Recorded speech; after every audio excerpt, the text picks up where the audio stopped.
The following program contains the opinions of the host, guests, and call-in participants.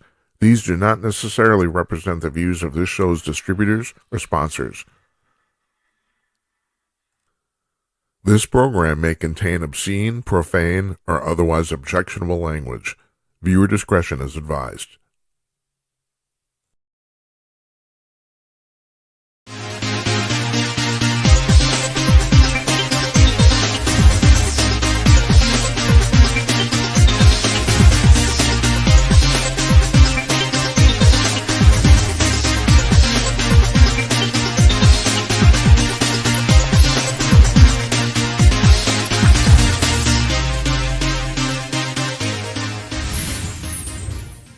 Hey, coming to you cordless, everybody. Greetings from Minneapolis.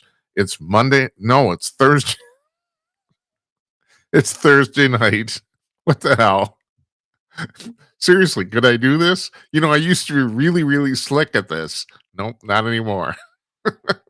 It's Thursday night, November 13th. I'll look. 2025. It's 9:01 p.m. on the East Coast of the United States, 6:01 p.m. on the West Coast. And here where I'm sitting in Northeast Minneapolis, it's 8:01 p.m. I am Jim Peters, and welcome to another edition of Jim Peters at Night. We are live. Yes, we do this live. I know. Well, okay, we got pre-recorded segments. We do. Yeah, but we do this live Monday through Thursday nights. Yeah, and we're finally getting our crap together. We have the rest of next week all booked out now. I mean, it's really terrible, you know. So this show runs on 1.5 people, and I got sick about a month ago for 10 days, and then Kimberly, our booker, she also got sick for about a week. So, and we've been messed up for a month. It's awful, but we're finally back on track. We are back on the saddle, back on the horse, and riding it to glory. So tonight, our guest is James Bradley. You might know him as the author of the book Flag of Our Fathers, which was made into a movie by Clint Eastwood. But he's written 3 books since then, actually now 4, which came out on Tuesday. Book called Precious Freedom came out 2 days ago. It's his first novel, and we're talking to him. We taped this afternoon for damn good reason. He's in the middle of the Indian Ocean. so that, believe it or not, the intertube actually does work. It actually works. Connection actually held for like a good 45, 50 minutes. So glad to hear that. He's in Mauritius. It's a tiny little island country off the east coast of Africa. Only major city there is called Port Louis. And actually, he's not in that. I can't remember. Then it was at Golden Bay, I think, the name of the city he's in.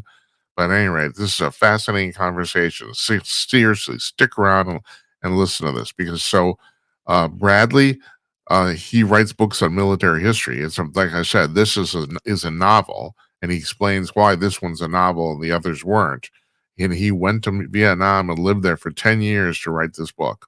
And the stuff he discovered, and also the stuff he will reveal to you without having to read that book, but you should anyway. You should buy it because he's a fantastic author. Of his 4 previous books, 3 of them were #1 New York Times bestsellers.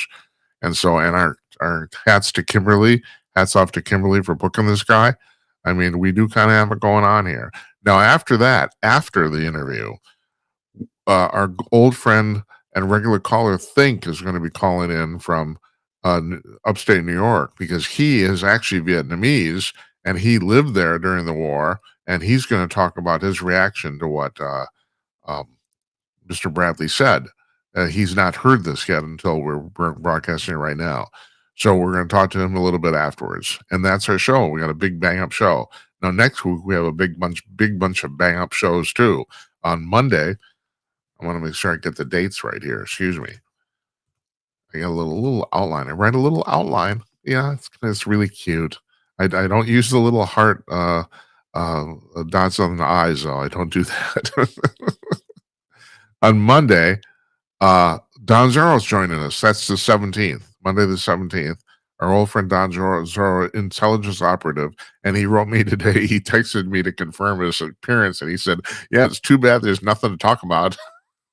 He's being sarcastic. He is. We got a great show on Tuesday. Not that Don isn't great, and Don is because you guys love him. I know that because people watch. We get comments. Uh, Don is a pistol. Oh, the other thing we're going to do on Monday night too. We're going to big show. The Gymcast is going to almost be entirely devoted to AI because, and also I need to backtrack here for a second. Speaking of that, so we scheduled off this week, Tuesday and Wednesday. We did a show on Monday night with Edward Bartlett. He's the founder of the SAVE organization. And we did an extended Gymcast because especially on Mondays over the weekend, people said there's no news. That's BS. You have to look for it. And especially because we take Fridays off. So it's a whole 3-day weekend or 4 days worth of content. But that show, which we did live on Monday night, did not get transmitted out. We found out later on Tuesday, we found out that no one watched it because it showed up nowhere. But thankfully, we had a recording of it. So we played it.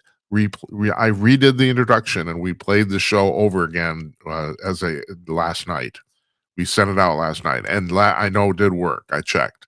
So, and I'm bringing that up because, we're going to on Monday after Don Zoro's done, we're going to do a whole Gymcast on AI because I've been just collecting stuff all over the place. Just too much news. So we got that on Monday. Tuesday, we got 2 guests on Tuesday, a double show, double I call it, because I'm slick in Spanish like that. Michael Harrison, our old friend Michael Harrison is here. The first time he's been back on the show in about a year. He's the talk radio legend and the founder of Talkers Magazine, which is the Bible of talk media in the United States, and still its publisher.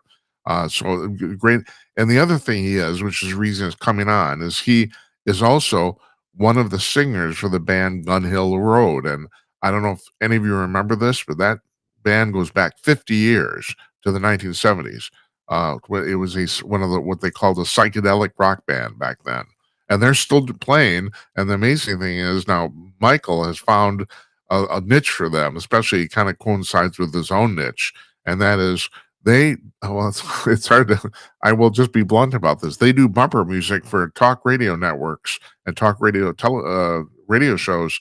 And the songs are getting huge plays because they're issue oriented, and their new song is called "Close My Ears," and it's about the bias and partisanship in talk media. And they have a very fantastic video for it, which Michael's son Matthew Harrison does for them.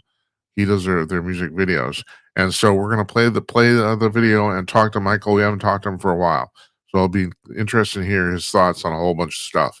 And also on Tuesday, excuse me, author Jarrett Knott will be joining us. He's written a series of books, well, 2 so far, but I guess more are coming, called Tiny Blunders, Big Disasters. And I wanted to book this guy. This was not a pitch. I bought this book a couple of years ago and I loved it. Just the first one. I absolutely loved it. It is about the whole thing's about tiny little mistakes people made in history that ended up being huge, huge factors, like starting wars. One of my favorites is the guy is the Watergate burglars. The reason they got caught is because of a piece of tape they put over a door, which they weren't supposed to do. And if they hadn't have done that, they probably wouldn't have gone away. And we would never be talking about this. Anyway, Jared Knott's coming on Tuesday. On Wednesday, Marcus Louth from the UK, UFO researcher and reporter, about he writes for a zillion publications. He's the editor of UFO Insights, and I know he writes for Mysterious Universe, and I think the Debrief, if I'm correct. He writes for all sorts of UFO-based publications. We're going to talk to him about the latest in UFO news. That's a big thing with me. You know that if you watch the show. And Thursday, our old friend Tim Conway's back, former executive editor of Hustler magazine. And he always has stories, and he was on my birthday show without a shirt on. And we're old farts, and I don't know if anyone wants to see that. So our last show before Thanksgiving will be Monday the 24th. That's a week from this coming Monday, and I don't know who's going to be on yet, but I scheduled that show because we've taken too many shows off. So we're going to do that show on Monday, and then the rest of that week for Thanksgiving week we're going to have off, and that's the end of November, and then we're into December, and Santa will come, and that he will show up. I've had him on before, so we'll have a matter of fact. I'm thinking about even asking him to come on that Monday. I don't know. We'll see. We'll see. So tonight, James Bradley and Think Afterwards, and here's James Bradley in 26 seconds.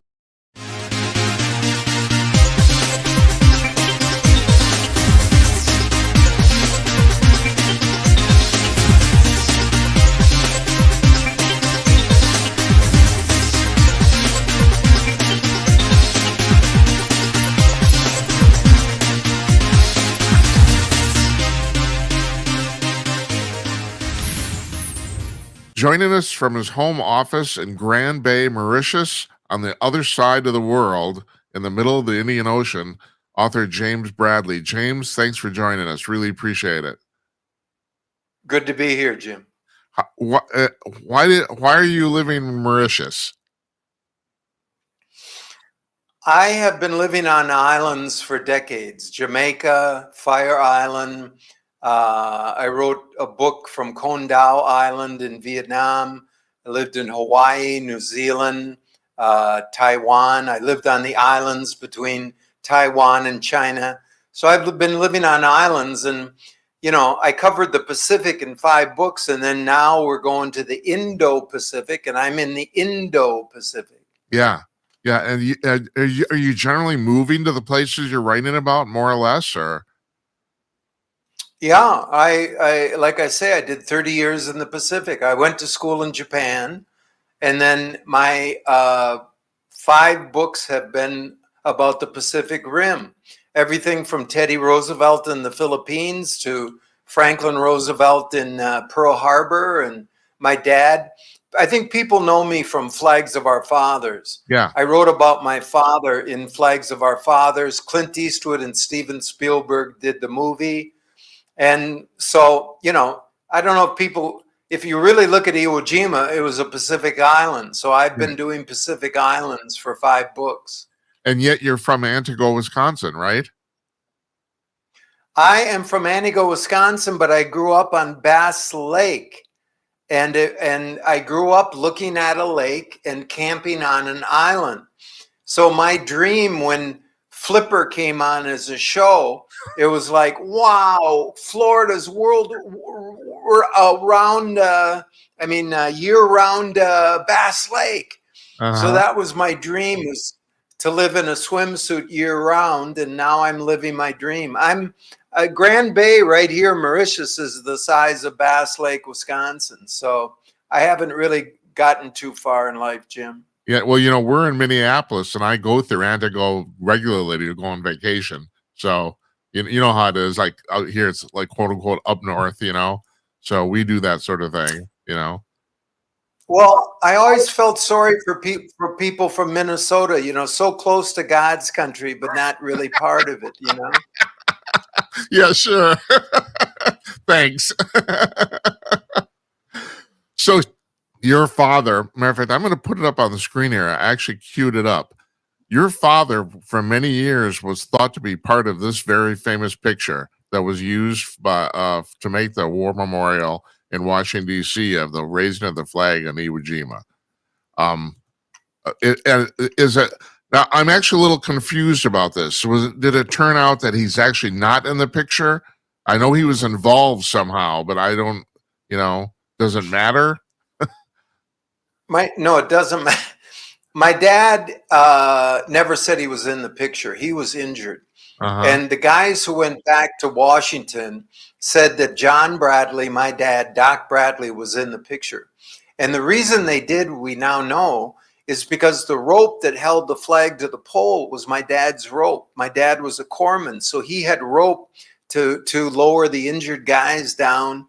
So my dad was all over the pole just before they put it up. And when they snapped it, he wasn't in the photo, but everybody said he was. Yeah. Then and the Marine Corps covered it up. The Marine Corps had proof that my dad was in the first flag raising, and that it was my dad's rope in the second.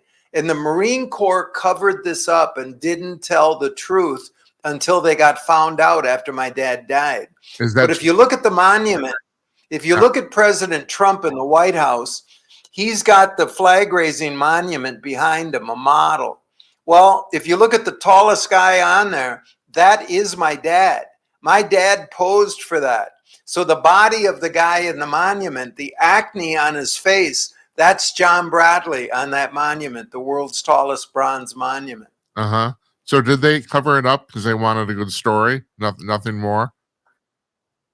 It's a complicated story, Jim. If you got 20 minutes, but to just shorten it, what happened is the photo appeared and Roosevelt said this will be the symbol for our bond raising tour.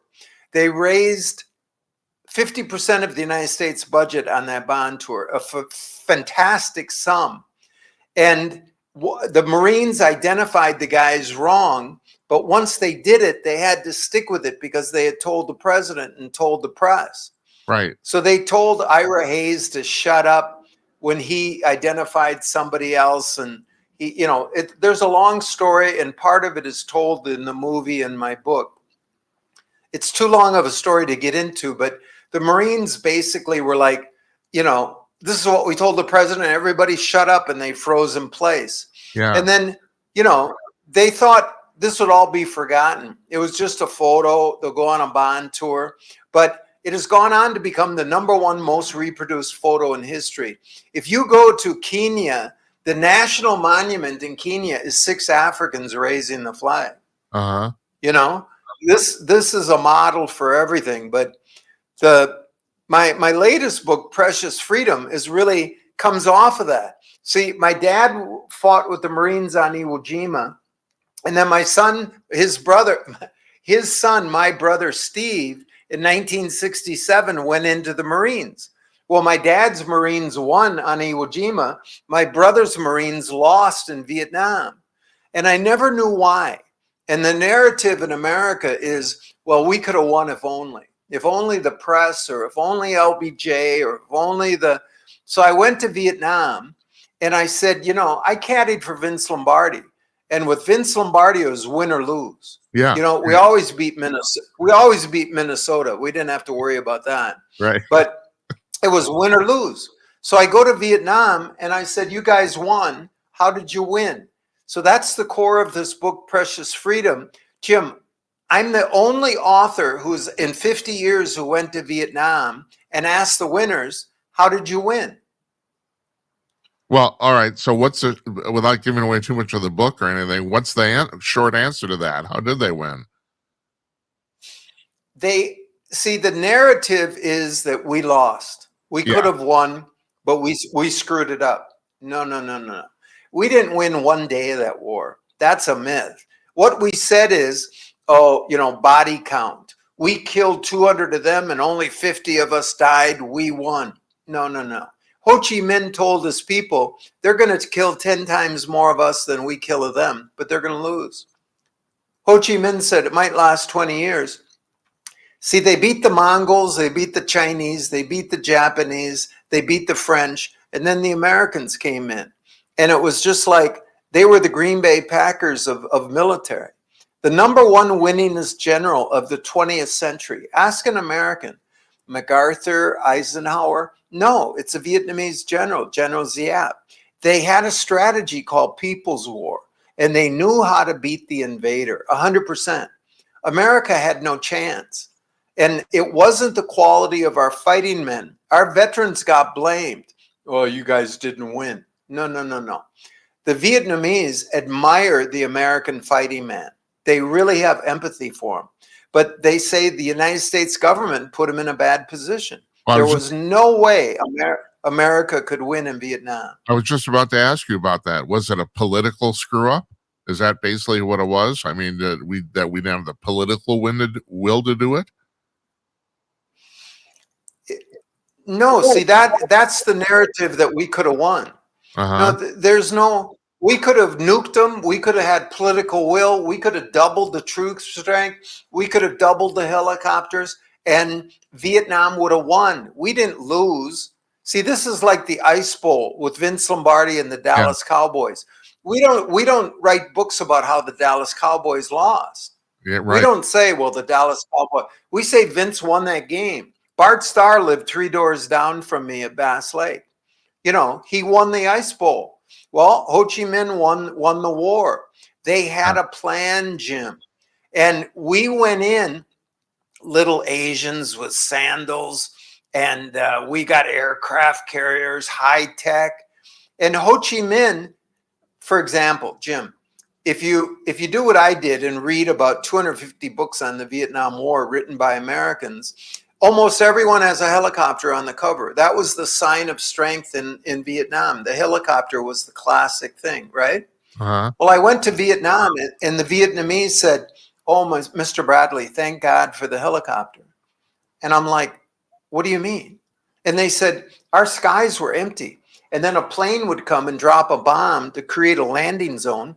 So, like, we were 14, 15 years old. We had old rifles. And America conveniently showed us where the helicopter was going to land. And then a couple hours later, thoop, thoop, thoop, thoop, thoop, you know, the sky's empty. These are farm kids with sandals. They can see the helicopter coming. They know where it's going to land. So I asked my brother. My brother got trained Camp Pendleton, you know, Okinawa, Da Nang, Dong Ha. You know, what happened to you, Steve? I never knew. And he told me, and this is classic. He got trained, one of the best Marines in the world. He got on a helicopter for the first time. The helicopter landed. They opened the door. He stepped out and he got shot right near the heart. You know, probably a 13-year-old got my brother because we were showing them where we were going to be. Jim, the arts of war are secrecy. Stay small. Yeah. Like if I attacked your village or town when you were 14, you'd have slingshots and you knew the alleys and you know what I mean? Right. Well, I do. the Americans only moved in bunches. Well, if you see 30 guys walking this way, you know where they're going. But the Vietnamese never bunched up. So the remarkable thing about this book, Precious Freedom, is that it shows that in 1969, the Marines were kicked out of northern Vietnam by civilians, not by the Vietnamese military, by little girls and boys in sandals with little hats. Farm kids kicked the United States Marines out. Well, so That's, you know, Oliver Stone says on the back of this book, and he's a veteran of Vietnam, by the way. Oliver Stone says, if we knew back in 1969 what James Bradley reveals happened in 1969, American mothers would have never let their kids go to Afghanistan and Iraq. yeah. Well, were we just arrogant bastards because we had all this technology and we had the helicopters? Is that and also how come the war went on for years? We never figured this out. The war is very profitable. The Bell Helicopter Company was going broke. Who's buying helicopters in 1964?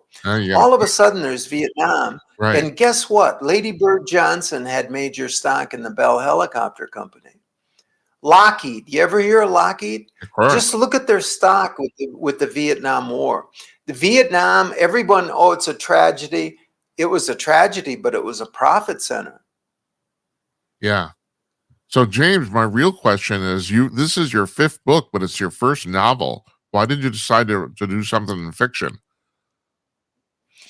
Because this is really history as fiction. It's really nonfiction, but I had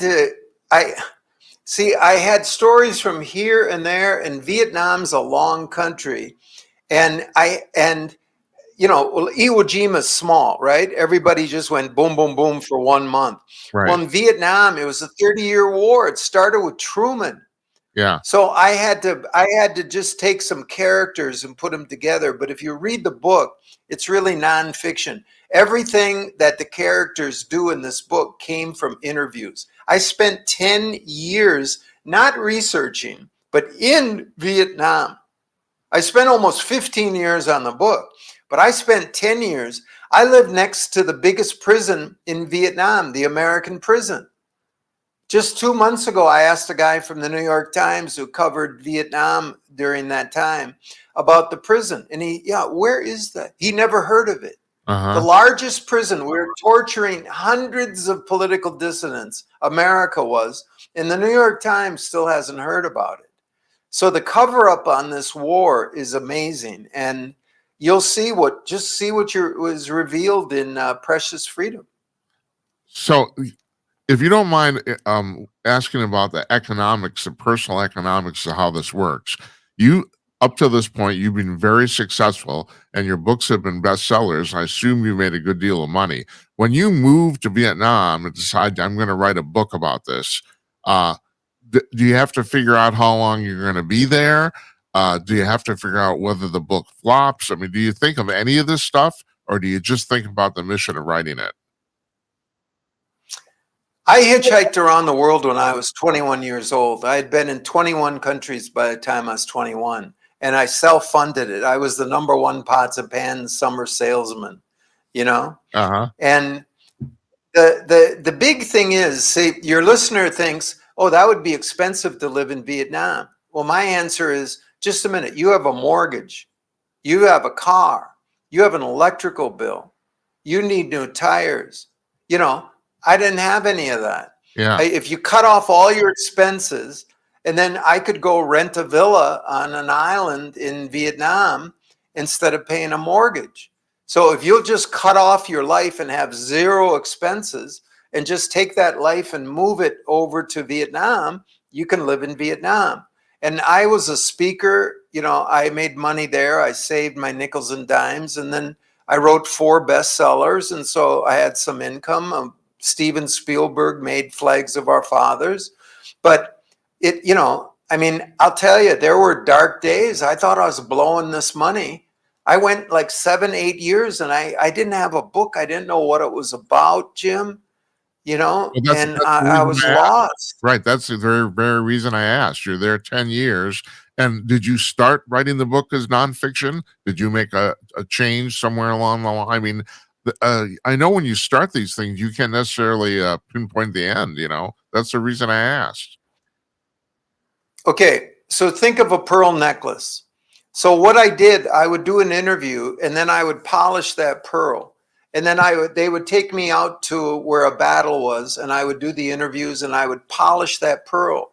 So I had all these pearls lined up that were nonfiction, but I couldn't string them together unless I did fiction. So I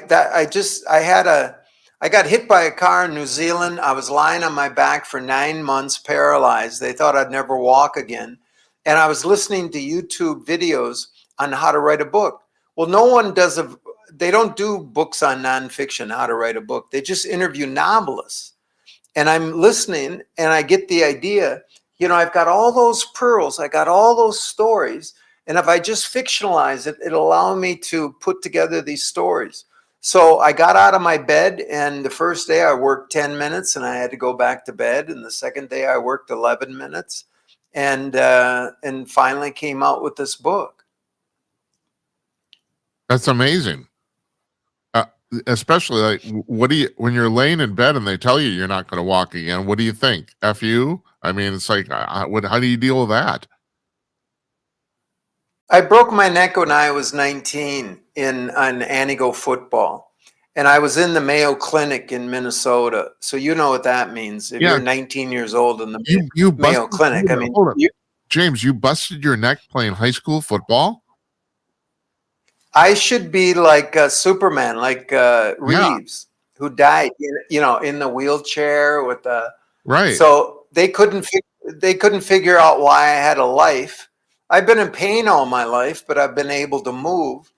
And then I got in a car accident, and I'm in, you know. So the doctors, I mean, who cares? But I got up and I thought I Well, can write 10 minutes. Maybe I'll write 10 minutes a day. And then I got to 20 minutes and you know, I had all the pearls lined up. I had all the research was on my computer. I had all these shiny stories, but I couldn't get them together until I Yeah, novelized it. I So understand. the book, We go have ahead. we have to backtrack. You say who cares, but a lot of people don't end up doing what you did. I mean, what it's like a lot of people do end up in bed for the rest of their life. What's the difference between you and those other people? Well, I mean, I was in bed a lot of today. I have a lot of pain. I mean, there's no difference, but I mean, Vince Lombardi said that pain is in your mind. And I was listening to a Buddhist guy, and you know what he said? He said, pain is your nerves sending a signal about pain. And he said, get over it.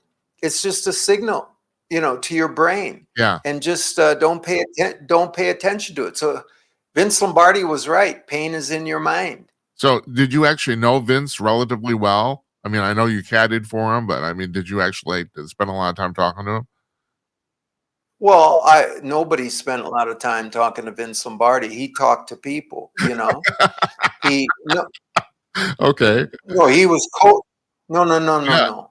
I was 13, 14 carrying coach's clubs. I mean, he was coach. Uh-huh. And even like 18 holes, he just walked straight ahead. And, I mean, the respect, this was God walking around, Right, and right. he was chewing his teeth. He was thinking, he was always thinking. He seemed like he was a distracted guy, but he was thinking about one thing, and that's how to win. One thing he never had to worry about was Minnesota, Jim. Yeah. Yeah. That was the one team. And he still doesn't. And even though he's dead, he still doesn't have to worry about it. Well, I grew up with heroes. Bart Starr was 3 cottages down. Zeke Brukowski would water ski by. Fuzzy Thurston. I was playing in his home as a kid. The Green Bay Packers were all around me, and then on Sunday I would see these gods. Yeah. Yeah, that's pretty amazing. Yeah, I was always under the impression that Vince was a pretty no-nonsense guy. I mean, I never even came close to like meeting him or anything, but you know. James, No, coach. I'm sorry, go ahead. Go ahead. No, I was just saying, coach. He was just Yeah. coach. So you wrote this book, Fly Boys, about these the guys who got captured. And I'm forgetting, was this Vietnam too? I can't even remember. Korea, I can't remember. No, this was World War II, No. wasn't it? So George Herbert Walker Bush gets shot down. A Yeah. sub picks him up, Right. but he was bombing the island of Chichijima. Yeah. So then George Herbert Walker Bush goes to school in Yale, and he doesn't know that there's a secret trial out in Guam, and the Japanese cut open the stomachs of 8 American aviators and ate their livers. They barbecued them. They were going to barbecue and eat George Bush. Right. And I got the documents from a guy who was dying. He was sworn to secrecy at the trial, but he gave me the documents, and he took it to the BBC, and the BBC said, "You're crazy. They weren't eating people." And nobody would listen to him. And I thought, maybe this is true. So I barged in on George Herbert Walker Bush's life. That's another story. How I cornered him in a men's room, and I said, "President Bush," I said, "I went to where you were shot down, and this other guy got his liver eaten, and you got to talk to me." And he said, "James, I can't talk to you. My son just became president, and I'm not giving interviews." And I said, "I don't care about that." I said, 8 guys got killed, you got away, and you got to talk to me. So George Bush, once I convinced him I knew what I was talking about, said, "James, bring me back to Chichijima." And he told the Secret Service, "Listen to James, we're going." So I took George Bush back to where he was going to get his head cut off, and I introduced him to the Japanese who were going to do it. Hold on, James. You mean you literally took him back there? He traveled? It's in the book Fly Boys. Yeah. We flew from the United States to an air base in Japan, and then Chichijima it's mountainous. You can't land there. Right. So we went to Iwo Jima. There's a picture in the book of me and President Bush on Mount Suribachi in Iwo Jima.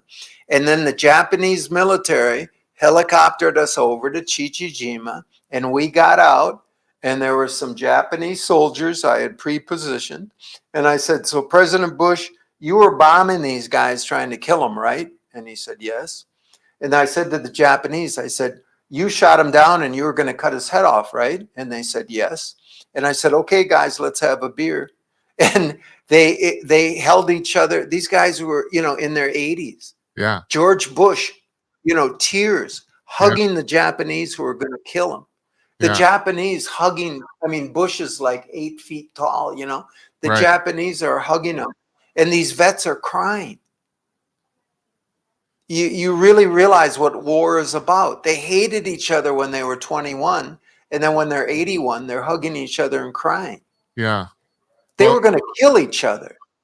also, it's really it was miraculous that Bush got scooped out of the ocean, wasn't it? That he even got rescued, wasn't it? Bush knew he was a goner. The Japanese, he's looking at the island. He's paddling for 3 hours. He's vomiting from the salt water. I'm dead. And he sees a periscope and he says, the Japanese got me. And there was a submarine in the area by accident. So we're talking about my book, Flyboys. Yeah. 8 guys get killed. The guy that gets away becomes president of the United States. Right. I know. If you made it up, nobody would believe it. No, that's correct. That's the very reason I brought it up. No one would believe it. You're absolutely right. And the real amazing thing is, and this is maybe off topic, I don't care. George Bush basically died probably knowing more secrets than any other human on the planet. I mean, he was the director of the CIA. He was the president of the United States. He was vice president. I mean, this guy his service went on forever. And the stuff he probably went to his grave with is probably absolutely mind-boggling. I just find, did any of that ever come up? Did he ever say anything that you thought was like, out of not necessarily out of character, but out of line regarding anything like that at all? He was the head of, his father helped set up the CIA. Bush was in Navy intelligence. No. Bush knew a lot. He advised Ronald Reagan in secret meetings. Bush wouldn't talk to me because I was an author. He said, I read Flags of Our Fathers, James, but I can't talk to you. So I said, President Bush. I said, my book ends when you're 21. So you're not even president. So I said, I promise I won't ask you any questions beyond 1945. And Bush looks out the window and he says, do you mean we're not going to talk about Iraq? And I said, yes, sir. I said, we won't talk about Iraq. And then he put out his hand, his hand's like bigger than 2 of mine. He was a huge athletic guy. Yeah. And I slept in both of his homes. I've eaten a lot with him. I've been on airplanes with him. I took him back to where he's going to get killed. I heard a lot of stuff. I heard a lot of conference calls, and that I can't talk about, but I fulfilled my promise. I would never ask him about anything after 1945. Yeah. So he trusted me. I was around. I was an inside guy. James, let's go to the gym. And so, what is he, about 80 at this point? George Herbert Walker Bush. No, he's dead. He died at 94. No, I mean this time you're dealing with him. During the time you knew him, he was. I met him when he was 77, and he flies into Iwo Jima. And we're staying in a army barracks, a Japanese army barracks. He picks up his bag and he goes jumps up like 2 steps at a time, up 3 floors. He's 77. This guy knew Babe Ruth. He was captain of the Yale baseball team. At 77, no, you didn't want to play tennis at 77. But Jim, can I tell this story? I'm sorry. I saw him decline. No, I didn't mean like you're interrupting me. That's okay. That's all right. Go ahead. When you talk about a story of mind over matter, I saw him decline with Parkinson's. At first, his leg is kind of funny, Then he's dragging his leg. Then he has a cane. Then he's in a wheelchair. Then he stiffens in the wheel. So, like, I saw him decline over 10 years. Jim, he never talked about it. He was George Bush. And then I got together with Bush and Dole. They asked me to give a speech for a World War II event. Dole was like a little midget. His assistant had to feed him. Yeah. He couldn't tie his own tie. And Bob Dole was on the front page of the New York Times that day. Yeah. His assistant's feeding him. He's on the front page of the New York Times. He's entertaining everybody. George Bush is stiff in a wheelchair, but he's got meetings, he's got events. And I realize these guys, you can cut off their hands, their legs. It doesn't matter. Yeah. You keep going. There's tomorrow. They're not thinking about today, my hands don't work and my legs don't work. I mean, amazing mind over matter guys. So that's how I treat my pain now. Like, pain's in your head, forget it. I got another book to write and I'm working on another book. Are you moving for that one? No, I'm going to write it here. I'm right on the beach and I've got it, it's in my computer and I just got to get it out. But I'm really devoted. This Precious Freedom is my favorite book because it is, Vietnam has been, chewed over like cud for 50 years. And then I go to Vietnam. I'll give you one insight. I go to Vietnam and this veteran says, Mr. Bradley, if you're an American, if you tell me the story of Vietnam, you'll say there was a North Vietnam, a South Vietnam, and the North invaded the South and you defended the South. I said, yeah. He said, there was no North and South Vietnam. He said, you drew a line and the New York Times published North and South. There was only one Vietnam. He said, Mr. Bradley, the French came and they called me an Indo-Chinese. What is that? I was Vietnamese. Then we beat the French and then the CIA came in and said, you're South Vietnamese. He said, I wasn't South Vietnamese. I was Vietnamese. And if you read the speeches of Ho Chi Minh and Pham Van Dong as prime minister, they start every speech. There's only one Vietnam. Vietnam will always be one.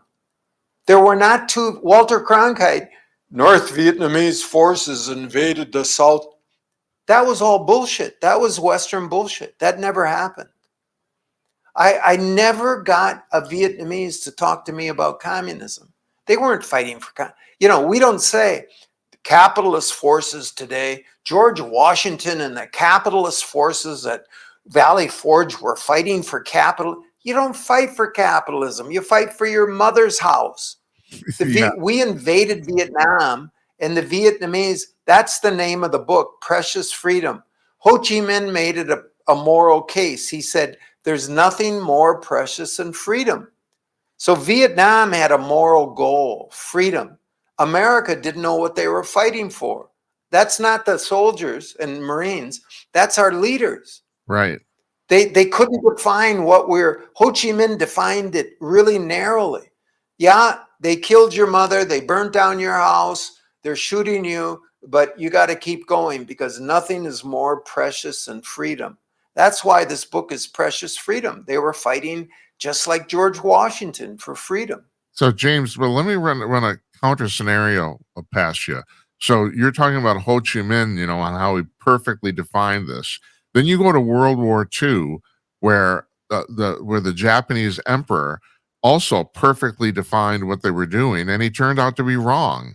How do you? It's like I've had quite a few people on the show. Jonathan Lockwood is a military historian. He comes on regularly.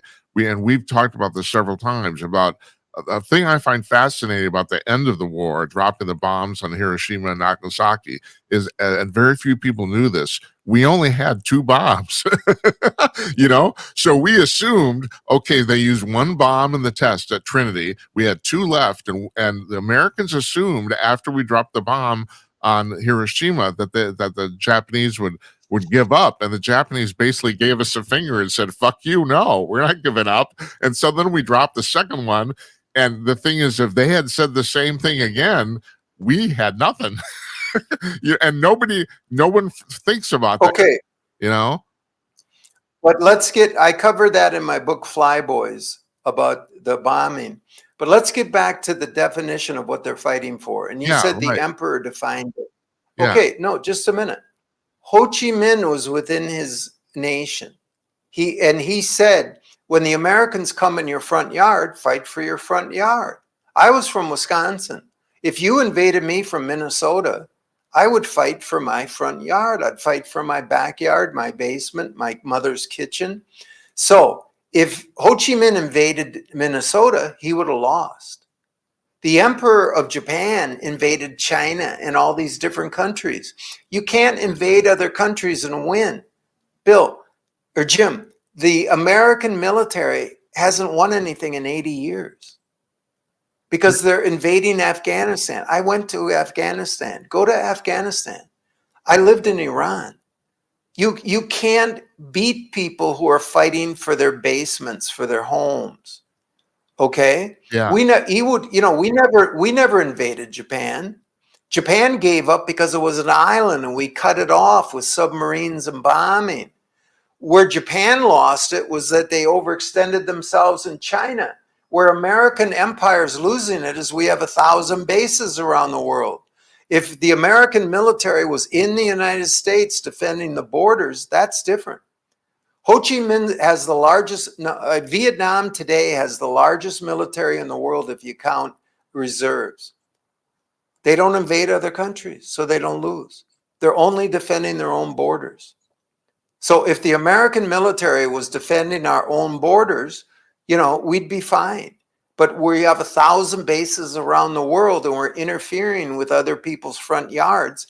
Doesn't work in Afghanistan, 20 years.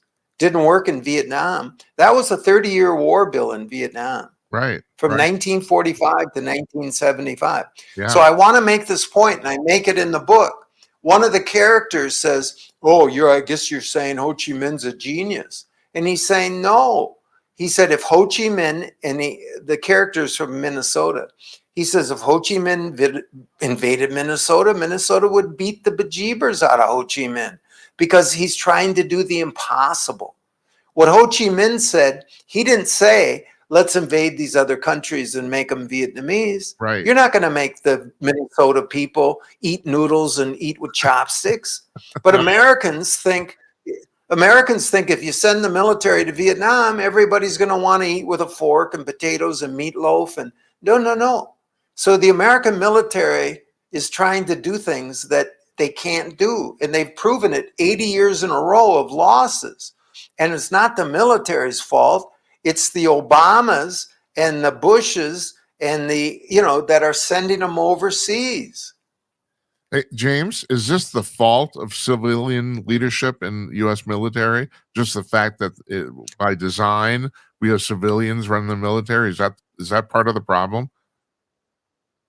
No, the fault is, let's say I took Minnesota people and said, you go run New Orleans. And I took New Orleans people and said, you go run St. Paul and Minneapolis. There'd be riots everywhere. You can't have New Orleans people run, Huh? but then Americans imagine we'll just send Americans over to Saigon and over to Kabul and run it the American way. It doesn't work. We know how to run our front yards. We know how to run our own communities. And this is not James Bradley talking. 2 generals ran the United States. One was called George Washington.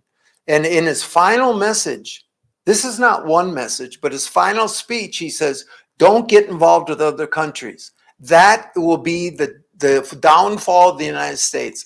Don't get involved with other countries. Stay home, America first. Then President Eisenhower, works on his goodbye speech for 3 years, Jim. And Yeah, he says, watch out for the military-industrial complex. They're right. going to want to run around the world to make money.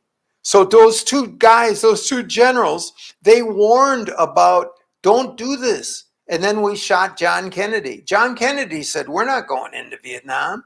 And they put a bullet in his head. And 1 month later, Lyndon Johnson said to the Joint Chiefs of Staff, you give me my election, I'll give you your wall. Yeah, So Johnson just thought it was a trade-off. I'll give the military the war, they'll wrap it up in 2 months. Johnson thought the Vietnam War was just another piece of paper in his inbox. He had no idea, those little, he said, that's a raggedy ass little nation. Well, we put the American Marines in Vietnam.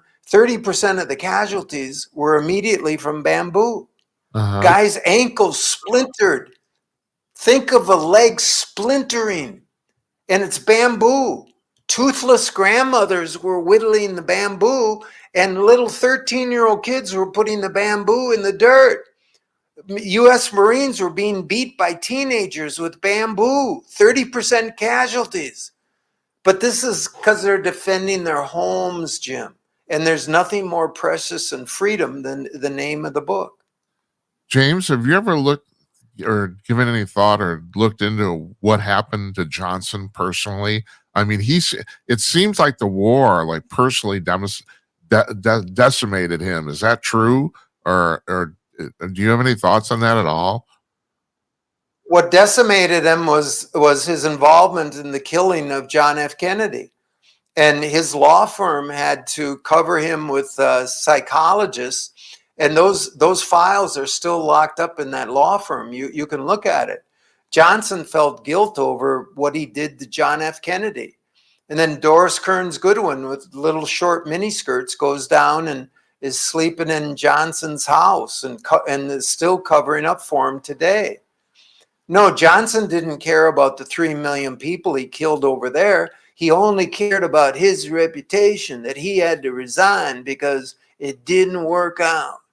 I napalmed them and chemicals and did everything I could. And Vietnam, he had to resign because of Vietnam. Johnson only cared about himself. This was a bottle of Chivas a day. He was walking around the White House pulling his donger out, screaming at the blacks, the words I can't say. This is a filthy man who was involved with the death of the president. There's testimony that he killed 8 people in a civil trial. Billy Hargis. I can't get into it here. No, Johnson was a filthy guy, and he got what he deserved. Well, and what literally was just basically his mental anguish is what he deserved, huh? It's like, I mean, nothing ever really happened except the fact he fell apart. Except he fell apart. So Richard Nixon was talking to Roger Stone, and they had a couple of Nixon's martinis. And Roger Stone stuck it to Nixon. He said, President Nixon, who killed John Kennedy? And Nixon looked up and said, both Lyndon and I wanted to be president, but I wouldn't kill for it. So you can see in this book, Precious Freedom, John Kennedy said no to the military going to Vietnam, but the military had deep plans. And by the way, if anybody thinks I'm talking against the military, I'm using the words of Commandant David Shoup. U.S. Commandant David Shoup won the Medal of Honor at Tarawa, and he resigned when LBJ went into Vietnam. And he took off his uniform, put on a tie, and he crisscrossed the United States in the 60s. And David Shoup said, Ho Chi Minh's the George Washington of Vietnam. He said, I'm former commandant of the Marines. We can't win. He said, the Vietnamese fight during the night while we're sleeping, and they go underground during the day. He said, I trained the Marines. The Marines cannot win in Vietnam. This is the commandant, Jim, that was saying that. But when you and I were little kids, Walter Cronkite wouldn't, allow David Shoup on the air. We couldn't hear that argument. All we heard was we're winning in Vietnam. We didn't win one day of that war. Statistically, it looked like we were winning, but we couldn't hold any territory. That's why the helicopter. See, if you can, Iwo Jima, they went inch by inch and took the island. Yeah. In Vietnam, they couldn't take the territory, so they flew. And the Vietnamese said, oh, Uncle Ho told us every time you see a helicopter, it means that America's losing because they can't take territory. That's just fascinating. You're talking about Walter Cronkite. Is the problem with the U.S. media is that do we just like oversimplify stuff? I mean, even I'm not even talking about just plain out lying, but even when it comes to, is it just expedience? Do we just like oversimplify stuff just to get it over the air? Is like, is it lying by expediency? Well, Jim, if I would just, if you would just toe the line and I give you $15 million a year and to never have any narrative on that I don't want on, and, you're part of the club in New York and Washington, and we'll raise you to 20 million a year. And I lived in New York for many years and I've been inside the media. I've been in, the publishers had me up to his suite, a few times at the New York Times. And, you're in the club and you're paid a lot. And then if you don't want to toe the line, you're not going to be in the club. So Yeah. Walter Cronkite toed the line. We had torture chambers, CIA torture chambers all over Vietnam in every province. Walter Cronkite knew this. He never talked about it. Why not? He knew the tortures. William Colby, the head of the CIA, went in front of Congress and said, yeah, we kidnapped about 80,000 people and killed them, civilians. If a Nazi concentration camp guard had said that in front of Congress, they would have handcuffed him right there, right? Yeah. But no, but the CIA, what? You kidnapped 80,000 innocent people out of their beds and tortured them to death? Yep. Well, Walter Cronkite knew. Ken Burns just did a documentary in 2017. What Ken Burns did is took all the lies from the 60s and 70s and then repackaged them and retold the lies. I watched the Ken Burns documentary from Vietnam with Vietnamese. They were howling with laughter. It's just like, how could this North Vietnam and the communists, I had a Buffalo boy say to me, Mr. Bradley, communist? He said, I was 15 years old. I didn't know anything about democracy and communism, and we're not going to fight for communism. He said, Hanoi didn't motivate me. He said, the Americans came in and they shot my mother and sister. He said, that's all the politics I had to know. You could see that's an American, that's the uniform. See, the Vietnamese said protracted war, people's war, and they would say protracted. Well, protracted means lengthy. And I thought that just meant, we're brave, we're never going to give up. Right. No, part of the strategy is they want protracted war because, see, that villager over the mountain, they don't know that America's the enemy. What's an American? And then an American jet comes and drops a bomb, and all of a sudden they see the American flag and they see an American Marine, and they know who the enemy is. And then they go to the force, they get trained, and then the Americans go to the next valley and educate the next people. I had a guy say to me, I was trying to motivate the villagers to get going and organize, and I couldn't get it across to them. And then an American jet came and dropped some bombs. Man, all of a sudden they were ready to fight. Hey, but Jake, again, it isn't. no, go ahead. You go ahead. I was just going to say, I want to say, it's Veterans Day a couple of days ago. The Vietnamese admire the American veteran and they love Americans. And I said, how can you love Americans? They killed your mother, father. And they said, oh, Uncle Ho told us not to hate the Americans. I said, what are you talking about? We hate the Japanese for Pearl Harbor. And they said, no. Uncle Ho said, the American soldier is a victim of the U.S. government, just like you.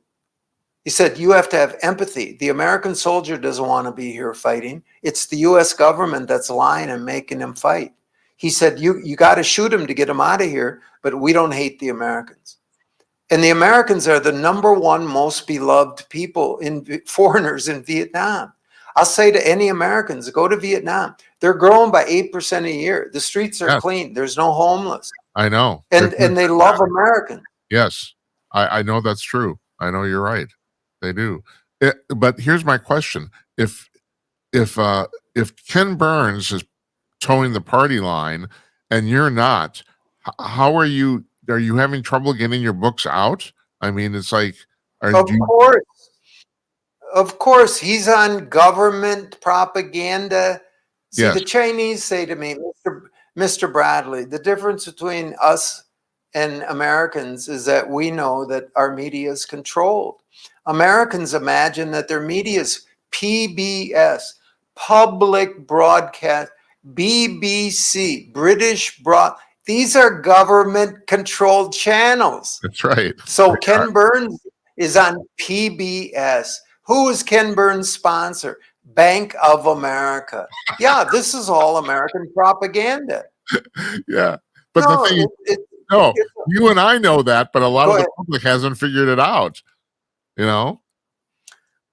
Well, I'm giving up on the public that when it says public broadcasting, see, Professor John Mersheimer of the University of Chicago wrote this book called Why Leaders Lie. And he Uh-huh. wanted to understand like why Trump and Putin would lie to each other. And he was shocked. He's found leaders don't lie to each other because they can all see what's happening. They can't lie to each other. He says leaders lie downwards.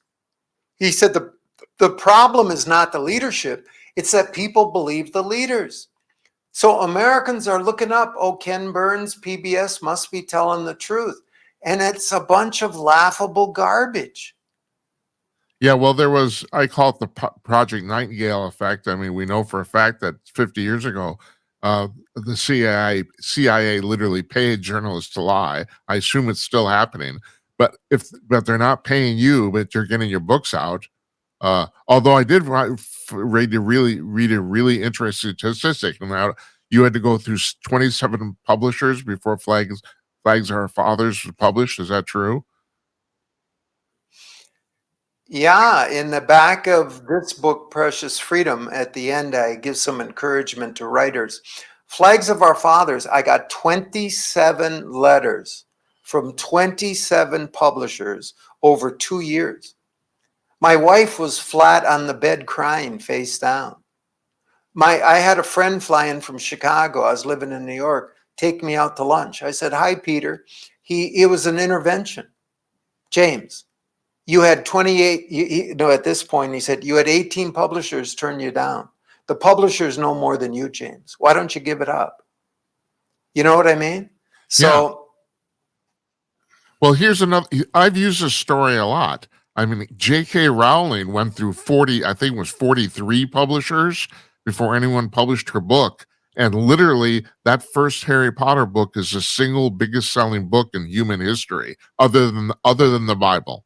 And so, I mean, I look at this all the time. These are people who are supposed to know what's going on. Although the real reason I brought this up is that, do you think in your case, like, people were paid not to publish it? Do you think that the party line was about what you're writing about, not necessarily the quality of the book? the question is what, Jim? I'm sorry. The question is, do you think you had so much trouble getting the first book published because of what it was about, and not necessarily the quality of it or the saleability of it per se? Okay, we're back in Flags of Our Fathers days. Yeah, right, And I wasn't an author. I was a guy off the street, but I was a marketing guy. And I said, this will be New York Times #1. It's the #1 photo in history, tallest right. bronze monument. It's got Franklin And you Roosevelt, and you Harry have a Truman, personal everybody. you have a personal tie to it too. That's why I'm so surprised you had such a hard time getting it published. No, they all agreed that it would never get off the ground. But my family, my mother, my brothers, nobody, I had zero support. But I thought, this is ridiculous. It's obvious, and I didn't pitch it as a good book. I pitched it as a New York Times #1 bestseller, not because of me, but because of the photograph. Right, right. And it came out, and it was #1. Steven Spielberg bought the book. But here, let me back up before we talk about how wonderful I am. I told this story to Clint Eastwood. We were in Iceland shooting Flags of Our Fathers. And I said, yeah, I had turn downs and my publisher and, doesn't want me to. And Clint Eastwood says, yeah, sounds like my life. And I said, sounds like what are you talking about? You're Clint Eastwood. And he said, James, did you see $1 Million Baby? Well, for the audience, $1 Million Baby won the best picture, not good picture, but best picture in 1996. It did. And it's a boxing movie. Right. So I said, so, and then, you know, Clint Eastwood in the night by the 1990s, it probably brought in $7 billion into Warner Brothers. Yeah. So he takes $1 Million Baby to Warner Brothers, and they say, Clint, you got old. You know, Clint, it's a boxing movie. Nobody's going to watch a boxing movie. And it's, Clint, it's a boxing movie with a girl in it. No. So Warner Brothers, so Clint Eastwood, but this is Clint Eastwood saying, James, if you want to get something published, do a sequel. Do Rocky V. He said, do Flags of Our Fathers 3. He said, but if you want to do something new, he said, I don't think I have a good idea until I get 2 no's. So Clint Eastwood, throughout his career, is getting turned down. This book, Precious Freedom, got turned down by 8 publishers. And I'm not blaming anybody. It's just not your taste. You don't go to every restaurant in town, Jim. You don't drink every drink and go to every restaurant. And you turn down some, you know, you just don't like some. But, you know, but the thing is, you keep going. I sold pots and pans when I was a kid. And we learned that if you do 10 presentations, you're going to get 7 no's and 3 yeses. So presenting anything, especially creatively, I just, you know, Oliver Stone's on the back of this book praising it. And I just listened to an interview. Oliver Stone's Platoon, he got turned down for 10 years. These guys, listen to what, you know, authors talk about at the back of their book and when they interview about movies. These are guys who like had an idea, they get turned down for 10 years, and then finally somebody. So yeah, I got turned down for 2 years. And then, you know, my agent, I'm not going to name names, but the agent that had me before, when I said I was going to write a book on Vietnam, his face went. And I said, what's the matter? And he said, there's been no bestseller about Vietnam since Best and Brightest in 1972 by David Halberstam. And I said, well, I'm going to write a bestseller. And he was like, he just lost a client. Bradley went crazy. And then I disappeared into the swamps of Vietnam, and I'm living on an island. And, you know, so everybody thought I was crazy. I think people need to hear this stuff, James. They do, you know, because it's like, but I also do need to point out, and I don't need to tell you this, there's a difference between being rejected by 8 publishers and by 23. There is, you know, 23 is. Well, it all hurts. I'm supposed to be on another show, and they're dinging me for it. All right, I'll let you go. And, I really appreciate it. Okay. You know, I got, you know, I talk too much. That's my problem, James, but it's good if you do a talk show. That's good. So I really appreciate you joining us today.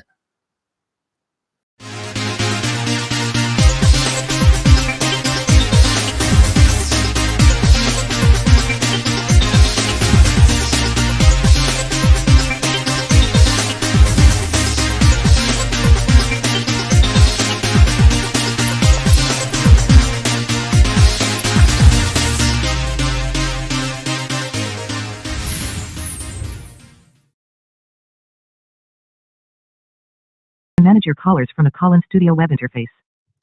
I don't know if you heard that. I'm now in the host room. They turned on our phone system. God, so is it me? I just found that fascinating as hell. I mean, I sat here and watched it, even though I did it a few hours ago. This guy's just, and he's got quite the, you know, there's a takeaway here. Seriously, don't give up. Especially, we've got a problem in the United States here. I don't know if this is, there's a whole bunch of people that call themselves experts that don't know what the hell they're doing. And it's endemic at this point. Really, what the fuck? You know? So guy gets turned on. First of all, his dad's in the picture. You know, it's the single most famous photograph in human history. He's right. The raising of the flag at Iwo Jima. He writes a book about it. And he gets turned down 28 times. And then the book finally comes out. The 29th publisher says yes.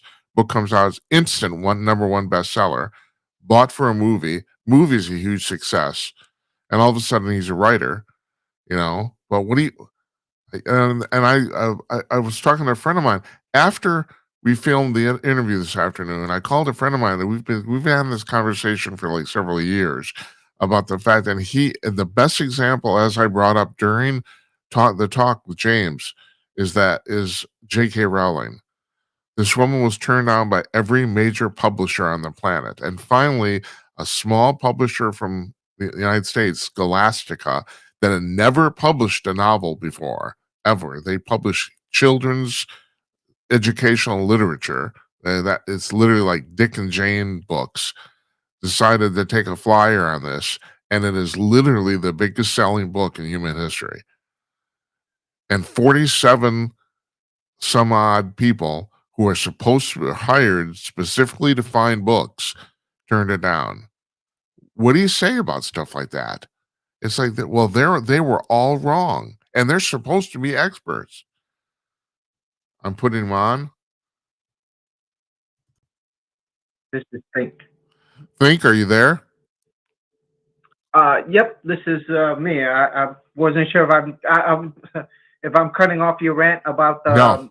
J.K. Rowling. I actually like what you were saying. I was was just pretty cool. I was literally just killing time till he showed up. So, although no, I do feel All pretty right. strongly about that. I mean, it is really true. I mean, that's nuts. 47 people are supposed to be experts passed on this, and it wasn't just they were wrong, they were stunningly and completely wrong. That's the real amazing thing. So people talk about experts. Well, fuck experts. That's what I say. How are you doing? Yeah, pretty good.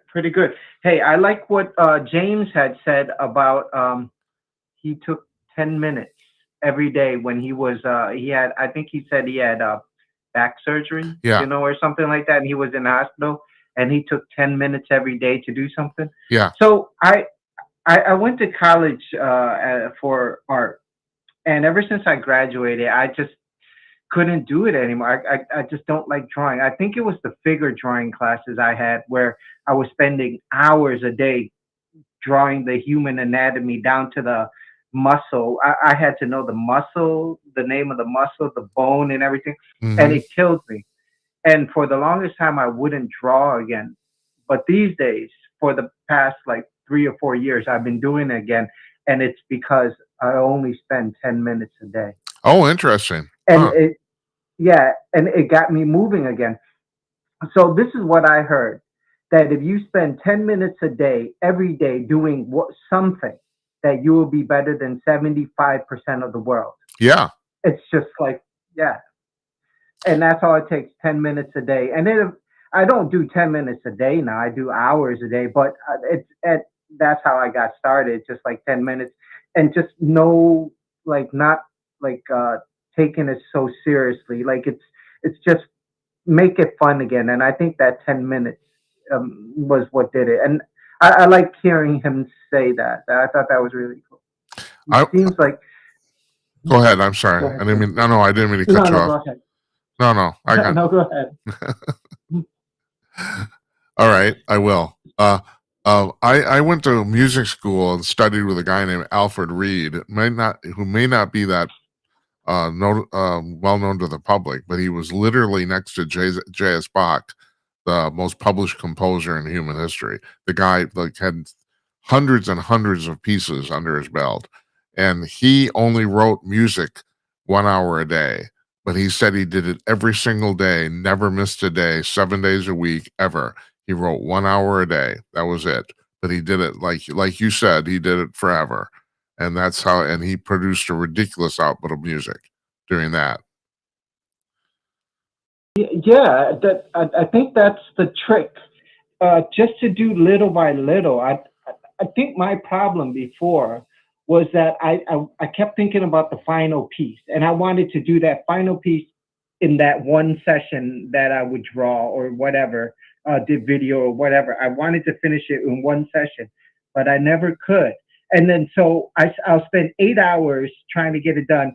and I won't finish it. And I know the next day I'm going to spend another 8, and then the next day. And it's that procrastination of time that I'm going to lose of Yeah. my life.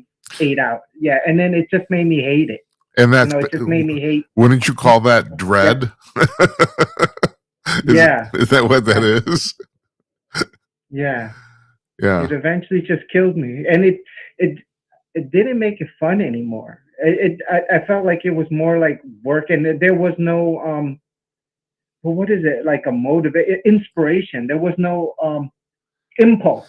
There was no more impulse and inspiration anymore. It just felt like I was doing it because it was work. I didn't feel anything special. Yeah. Anyway, I'm going on a tangent. No. But I'm curious. So, were you? I don't even know. Were you alive during the Vietnam War? So during the Vietnam War, I was born. I can remember weird things when I was younger. I left Vietnam when I was 6 years old, 5 or 6, somewhere in between there. My brother was born in 1975 when Vietnam declared peace.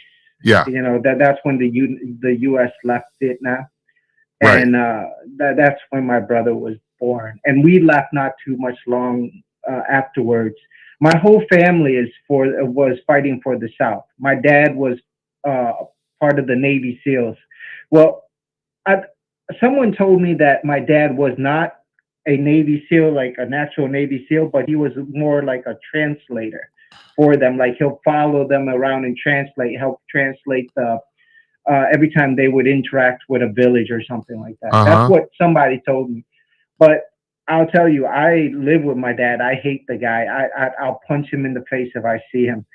And I think that he saw war. He was physically there. Like I don't know if he killed hundreds of people, but I'm pretty sure he saw a lot of murders take place.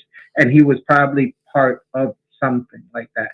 My whole family's filled with people that has killed people. And when they get together and they drink and they talk, they have these stories. It's just so, oh my God, like you guys actually went through doing. This is the weirdest story. I'm going to go on a side note real quick. I have this one uncle.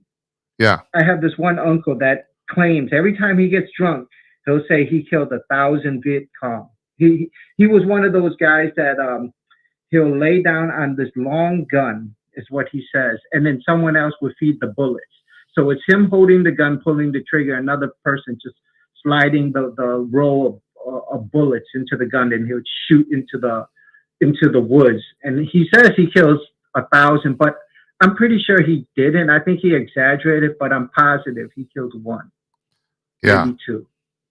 Yeah, they're all, but he's sane. My dad is not sane. My dad is lost. He's weirdo guy. Oh, is he still alive? I don't know what.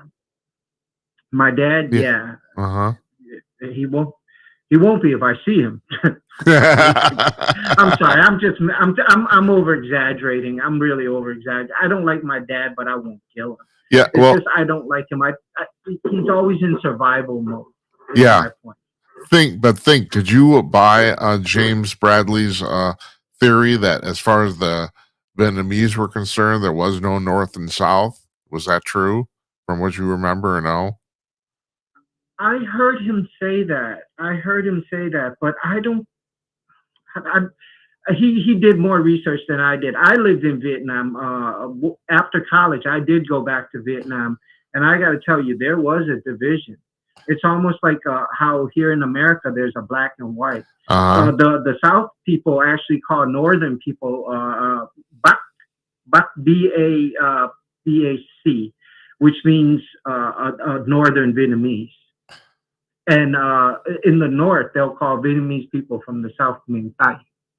So I think it's a division from what I heard. I don't think that at the time during the war that they looked at each other as one. I think that they looked at each other as enemies. Like, and there is a big difference between the North and the South in terms of the way the accent is. It is very potent.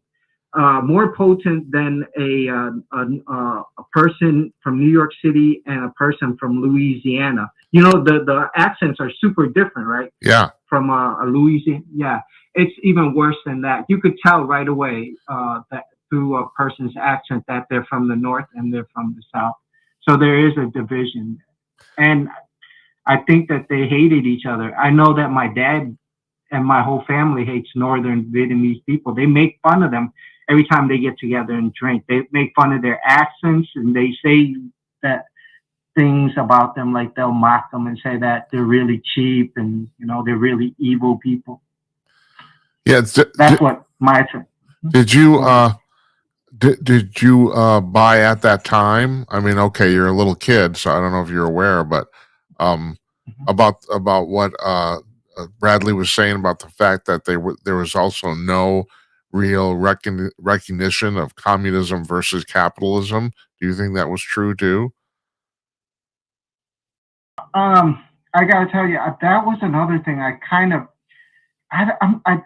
disagree. I'm sorry. I No, no, kind of no. have to That, disagree with that. but that's what. Hey, think that's why I had you on. I want to know what you think. You were actually there, so right. Yeah, yeah. I'm pretty sure if you allow me to just speak my mind, Please, yeah. but yeah, I'm pretty sure that the people knew that the in terms of the economic and the government was changing. That's why my family left, and that's why a lot of Vietnamese people that was part of the war left. They knew that now the government's going to change to a communist system where capitalism is not going to be the economic system anymore, and it's going to be shared now. And we see this happening in New York City. And I hate to say this shit, but it's. I'm sorry, Jim. No, no. It's just how it. You need to say it. Please go ahead. So in Vietnam, this is what the communist northern people would say, that they were fighting for the poor. They always blamed capitalism. And they say it's capitalism making the people poor. And I got to tell you, from what I saw, there wasn't that many poor people at that time. When I see videos of Vietnam back then, I don't see that many poor people. But when I first went back to Vietnam in 2007 or 8 or something, 2006, I've never seen so many poor homeless people in my life. I might have told you before, Jim, I've never seen a woman sleeping out on the street with a 4-month-old baby before here in America. The only time I've seen that was in Vietnam. I remember going home at night, 2 or 3 in the morning, because I'm out partying, and I'll almost step on one of these ladies that have a 4-month-old baby. I think they're 4 months. They're just super small babies. Yeah. Breastfeeding them while she's sleeping on a cardboard on the sidewalk. When I see videos of Vietnam back then, I didn't see that. So anyway, going back, the North, the Communist Party would blame capitalism, and they said, we're here to help bring the poor people up. We're going to make society better so that there's no poor people. So after the North won the war, and here's the thing about, I'll go back to how the North won. I'll go back to that. But okay. After the North won, what they did was they started taking the property of rich people, which was almost everywhere in Vietnam at the time. If you owned a house, you didn't have to be a millionaire. As long as you owned a house, they would take it. And they didn't take it and give it to poor people. The generals would take it and just give it to their family. Of course. So the military, yeah, and that's all they did. They just took it and gave it to themselves. So the only people that profited from the North winning the war were the generals and the soldiers. So if you were a militia and you won that war, now you have property that's yours. Right. And all the poor people just didn't. More and more people became poor because the people that did own the houses are now in a ghetto area. I don't know what they call it, an economic housing, I think is what the terminology is, but we'll know it here in the United States in a different term as a ghetto. they started putting all these people that once owned property into a separate area, an economic division for these people. And those people, I think, eventually became the poor class of Vietnam. And I wouldn't be surprised if in 2006, most of those homeless people that I did see had ties to the rich economic class at one time. But now they're poor because of what had happened during that war. And Oh, yeah, go ahead. No, go ahead. Finish. no, Jim. You were going to ask me something? Yeah, I was. My question is, think what kind of how would you describe the economic system in Vietnam right now? Is it kind of like I don't know, like laissez-faire communism, or how would you describe it? I don't what. All I know is they're doing well, Okay. right? Yeah, they're doing very well, Jim. They're doing well. Every year I go back, they're doing better than better. When I went to Vietnam, the first time I went to Vietnam in 2006, we were still taking ferries across the Mekong Delta. So you would drive on these. They didn't have a highway system yet back then. You would drive like on a smooth road in Ho Chi Minh City, which was Saigon back then. They call it Ho Chi Minh City now. You would drive into a clean, smooth road like the roads here in the United States, and then once you get outside the city, you'll go on these like dirt roads. So they didn't build a highway system yet, and the drive was terrible. The bus I was in would constantly rock because the roads weren't smooth, and you would drive like this for hours, like 4 or 5 hours on a bus that was rocking and rocking. And then once you get to the Mekong Delta, the bus would go onto a ferry. And I gotta tell you, as soon as you get on, before you get on the ferry, there would be at least 30 or 40 street vendors, all super poor people asking for money. They'll reach out into the open window of your bus asking for money or asking you to buy something or anything. They'll surround your bus with all this. All these people that are poor trying to get you to buy something. That's once. And here's another thing. I would drive. I would get on a motorbike when I'm in Ho Chi Minh City, and this was in 2006. And I would drive down some certain streets. I'm an adventurous. I would just like to drive around, check things out. Yeah. And I remember I drove down this one street in Ho Chi Minh City, and I got surrounded by all these motorbikes of women. There would be women driving other women, and they'll surround me. It's like I thought they were going to jump me, but it must have been 20 or 30 prostitutes trying to get me to yeah, just trying to get me to. I've never seen that. No, I've never heard of it. They would. That's amazing. Yeah, they would surround me and say, "Hey, come with me. She's not better than me. And they would all smile. Some of the, and from what I know, most of those women are not drug addicts. They were doing it as a job to try to support their family. Right. That's what I don't know. But every year that I go back, it's changed. It has gotten better. You won't find that scenario anymore of what I said about the prostitutes now. You won't. I drove everywhere to see if I can see that type of stuff again. I haven't found it yet.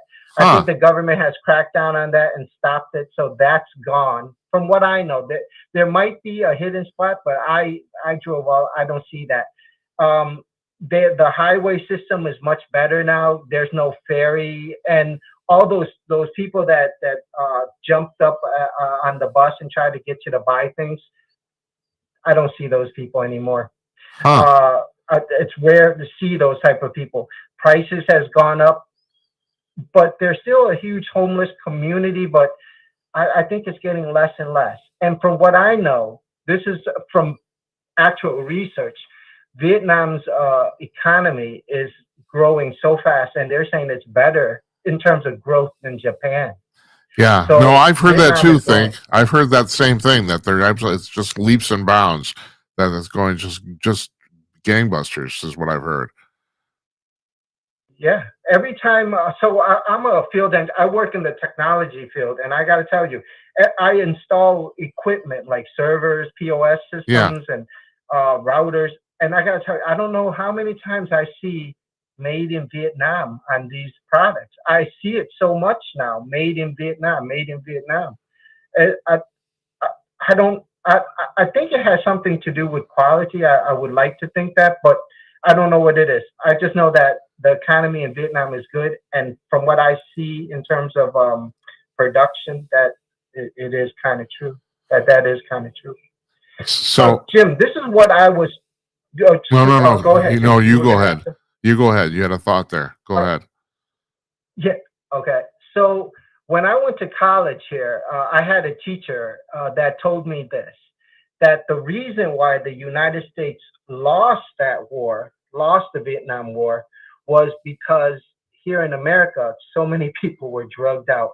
There was so many people against that war here in America that even the soldiers lost morale. So if you're in a gang, all right, Jim, I don't know, I don't know if I'm using the right analogy here, but if you're in a group and you want to fight another group, you don't want to say good things about the other group. If you want your group to fight them, you want to say bad things about the other group. You want to say, that guy's a rapist. He robs people. He's evil, and that's how you build morale to fight the other people. You Right. don't say good stuff about them. But here in America, at that time during the Vietnam War, you had all these people that's like Muhammad Ali saying uh, uh, that they never did anything to a black man. Muhammad Ali didn't want to go to war. You had even JFK was like, no, I don't want to continue this war. You had the whole hippie movement at Woodstock had all these songs about peace and love, and the morale was gone. That's what killed the war. That's why all these soldiers weren't serious about it. And that's why all these politicians were just like, we shouldn't continue this. When I talked to the generals, because when I was in Vietnam, I would drink with these generals and these police officers. And this is what they told me, that the Vietnam was ready to sign over, like lose, like in the north, they were ready to I don't know what that's called, but where they sign surrender. They signed Like a form. They were ready treaty. to surrender to the United States, Right. and out of nowhere, the United States just got up and left, Yeah. and they were shocked that that happened. They were really shocked because they were ready to lose. There was no way Right. Vietnam was going to win. No Right. matter how many holes they drilled in the grounds and the jungles and all these traps, there was no way they could beat the technology of the United States. They knew that they were going to lose, but out of nowhere, the United States just withdrew. Well, that is They exactly were what ready happened, to win. Think. I mean, there was so much pressure on Nixon to end the war that, yeah, he finally just ended it. They stopped. That's Yeah, exactly what happened. yeah, You know, yeah, I was, and that's what they told me. Over.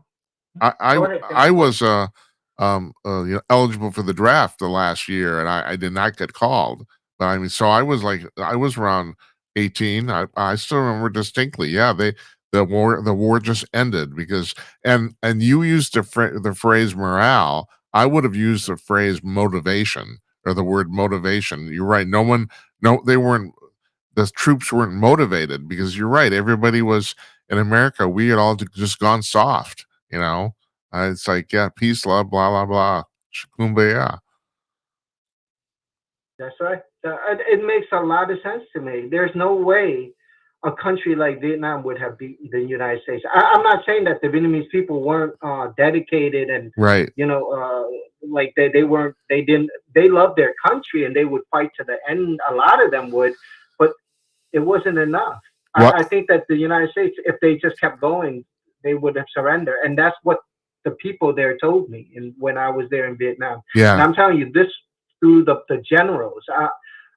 My wife's family in Vietnam is deep in the Communist Party, which almost everybody in Vietnam is now.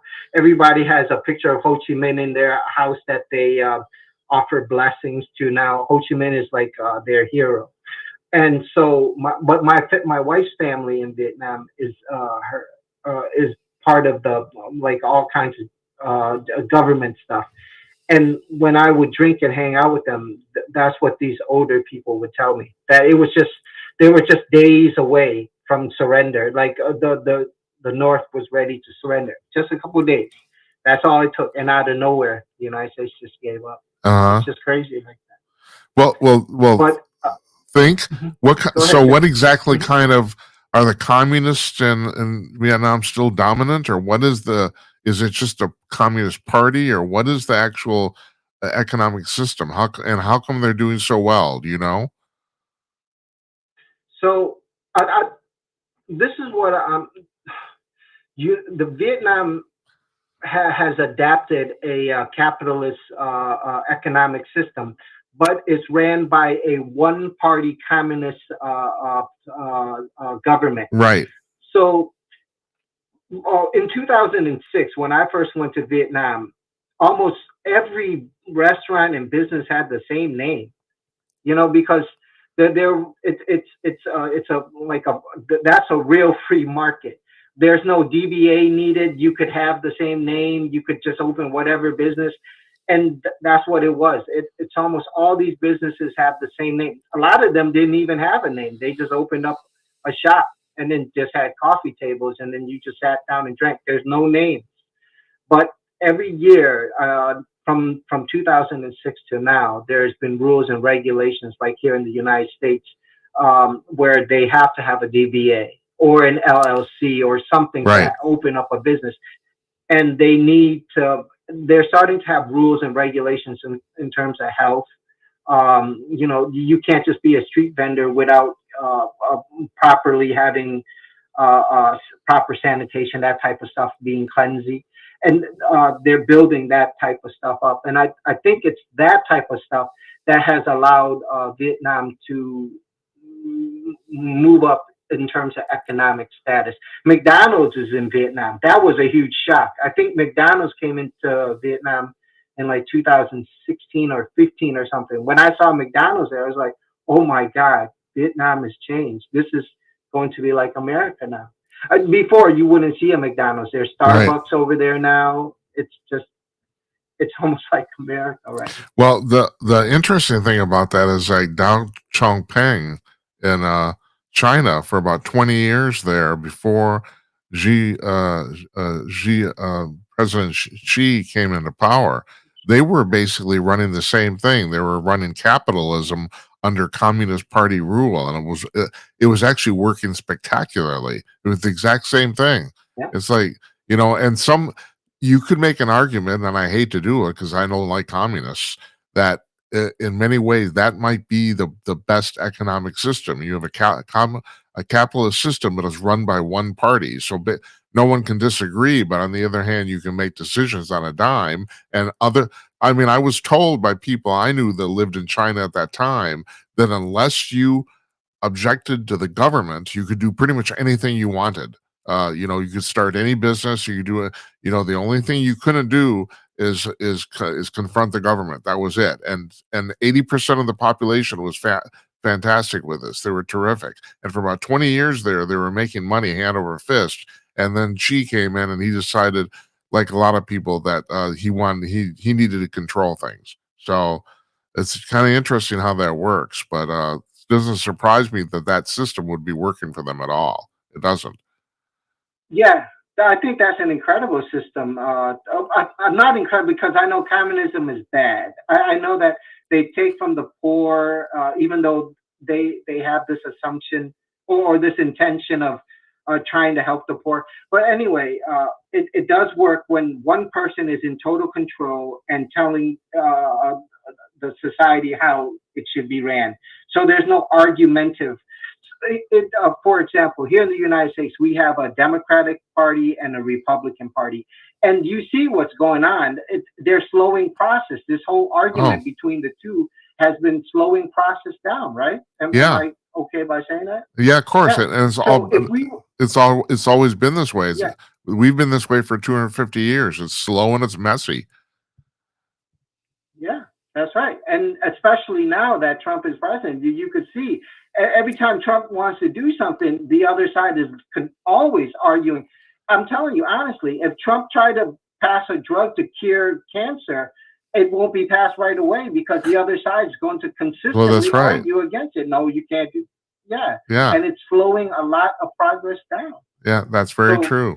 One a one policy government that controls a capitalist society might be a good thing. Might be. Yeah. I don't know. Yeah, I don't either. I don't know what I'm American. I don't know what the long term ramifications are. You're right, but it does seem like it seems to work on the short, at least right now, currently. You know. Yeah, China's doing really well, and you see, Vietnam won't be much longer until it becomes something like a Japan. I'm telling you, every year I go back, I'm surprised how many buildings are being built, like skyscrapers now, and the cost of living is really expensive now. It's Uh-huh. really really expensive in Vietnam. It's not cheap like how it was before. The food is cheap. It's cheap in terms of like maybe $1 or two less than the United States now. Whereas back then, a bowl of pho, which is a noodle soup, that was $10 here in America was like 25 cents Oh, back really? in Vietnam. Yeah. But now, yeah, but now it's like $5 compared to like a $10 bowl of soup here in the States is $5 over You there, can and that's a still really good bowl. you can still get a slice of pizza and a soda on the street in New York City for $6. So I don't know. That's like, that's a pretty cheap meal. So I don't know. Hey, I'm gonna go. Okay, I want to wrap Okay, this up because I don't like these shows that get too long. But I really appreciate your insight here, and I did. The fact that you were there and he was there, and you guys had kind of different takes on it is kind of the very reason I wanted to put you on. So I'm glad you actually kind of illuminated your position. I really appreciate that. thanks for having me on, Jim. That's an incredible guy, James Bradley. Yeah. He's an incredible guy, though. Yeah, well, I gotta Incredible. say, seriously, All right. kudos to you. I mean, because you were kind of a counterpoint, and that I appreciate that too. So yeah, you're an incredible guy too. I'm gonna just say it. So Thanks, Jim. I'll talk to you later. yeah, Bye bye. you take care. We'll see you. That's Think calling from upstate New York. I assume he's that's where he lives. I'm assuming he's there. And yeah, it was just like that. I knew when I was going to talk to Bradley, and I knew what his book about. I thought, well, I knew that Think was from there, so I thought it'd be a pretty good idea to put him on, and I think it was worth the trouble. So anyway, folks, I appreciate you watching. I want to thank James Bradley again, and I want to thank Think again for joining us. So it's Thursday. We don't do Fridays here. On Monday, Don Zaro's here, and we're going to do a big time AI Gymcast. A lot of AI stuff going on. So that's on Monday. So you folks have a really good weekend, okay? Good night, Uncle Donnie, wherever you are, and good night to you, wherever you may be. Well, have a nice weekend, everybody. We'll see you on Monday. Take care.